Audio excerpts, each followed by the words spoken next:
Here's your money briefing for Friday, September 29th. I'm J.R. Whalen for the Wall Street Journal.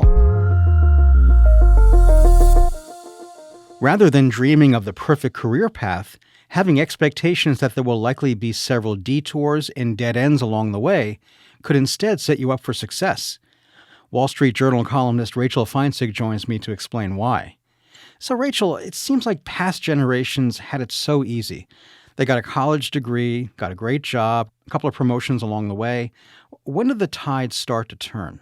I don't want to oversell how easy it was for everyone who came before us, although that is always tempting. This has been going on for some time, this kind of fraying bond between employer and employee, the idea that decades ago people got a pension, they stayed with the company for life. I mean, some of that is a teeny bit of oversimplification, but there certainly has been a change. What I think is changing more recently is just this new kind of moment we find ourselves in. Companies are cutting back, whether it's because they actually have to do layoffs or they're following suit to show that they are lean and efficient. They're getting rid of layers of middle managers in industries like tech. Meta has been very outspoken about this. And I think things like technology and AI are changing this too. So does that mean that the expectation of moving up the career ladder in more or less a straight line is unrealistic? I'm not saying no one can pull it off, but this idea that something I've heard from experts in months of reporting is this expectation that you're going to be moving up and to the right. You know, your job trajectory is going to be this straight line heading that way.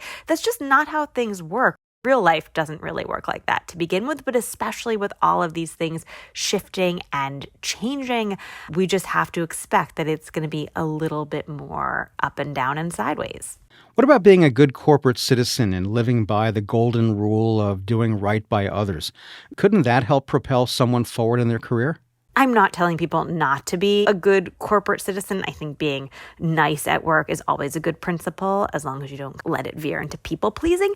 But this idea that we're just going to kind of be magically propelled by a system that is there to just make sure that we're continuing to rise in lockstep is probably not a good expectation.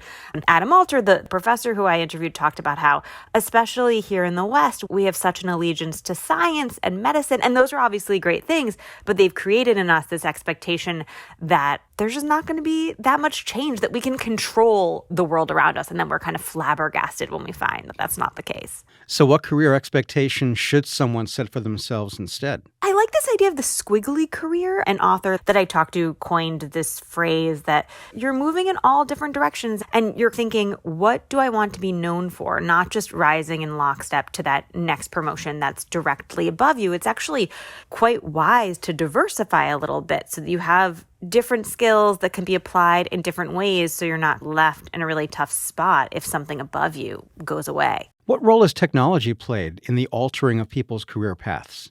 AI especially seems to be having some impact. It's still early days, but I talked to a researcher who co-authored a working paper and found that AI is flattening hierarchies. We're seeing more kind of skilled tech workers, younger, educated tech workers being hired straight out of school to fill the bottom ranks of companies, and then less of a need for middle managers, which then, of course, cuts off some of that room to grow. This idea that AI makes data available to people in all corners in the company. And the CEO may not need all these middle managers running around communicating back to him or her. AI might be able to do some of that for them. Now, you've spoken to several people whose careers took sharp turns as their expectations changed. What do they tell you about that? Yeah, I talked to a lot of people about what this felt like, and I mostly heard from people that it was oftentimes terrifying. I talked to a vet who had just climbed, and it's not to say that the climbing isn't hard or doesn't take a lot of work, but this idea that there was some comfort in it too, that he knew what the next step was going to be. And then he reached this moment where a job above him that he thought he was kind of a shoo-in for, the job ended up going away. And just the sense of, what am I going to do now? And not knowing how to move forward. I think that's really hard for people.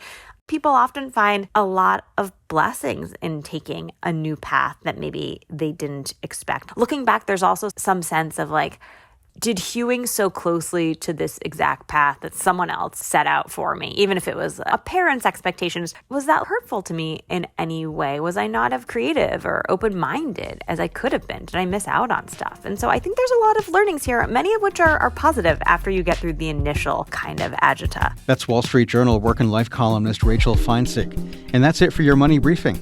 Today's show was produced by Ariana Osperu. I'm your host, J.R. Whalen. Our supervising producer is Melanie Roy. Aisha Al-Muslim is our development producer. Scott Salloway and Chris Zinsley are our deputy editors. And Falana Patterson is the Wall Street Journal's head of news audio. We'll be back with a new show on Monday morning. Thanks for listening.